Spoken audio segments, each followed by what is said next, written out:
വൈകുന്നേരം 7 മണിക്ക് ഇരുന്നിട്ട് നൈറ്റ് 11 മണി വരെ ഇരുന്ന് ഒറ്റ സ്ട്രെച്ചിനിരുന്ന് ചെയ്തതാട്ടോ. ആ ഒരു ഇൻട്രസ്റ്റിൻ്റെ പുറത്ത് ആള്.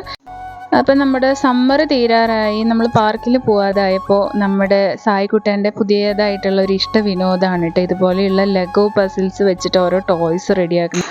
ഇത് സായിക്കുട്ടന് ഭയങ്കര ഇഷ്ടമായിട്ടുള്ളൊരു വിനോദമാണ് കേട്ടോ. ഇത് നമ്മൾ ഈ കാണുന്ന പോലെയല്ല. ഇതിൽ എങ്ങനെയാണെന്ന് വെച്ചാൽ എത്രയോ പീസസ് ഉണ്ടാവും ഈ കാറിന്. ഇപ്പോൾ ഇതൊരു കാറിന് ഈ ടോയ് നമ്മൾ റെഡിയാക്കി എടുക്കാനായിട്ട് അതിനൊരു ഇൻസ്ട്രക്ഷൻ മാനുവലും ഉണ്ടാവും.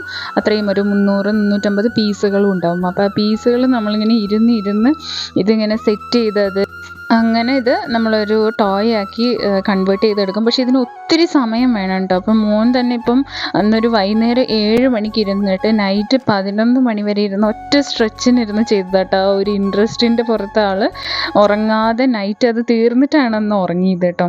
അപ്പോൾ ഇത് ആക്ച്വലി നമ്മൾ കഴിഞ്ഞ വർഷം ക്രിസ്മസ് സമയത്തും ഇതുപോലൊരു ടോയ് മോൻ്റെ ബർത്ത്ഡേക്ക് ഗിഫ്റ്റായി വന്നിരുന്നു കേട്ടോ.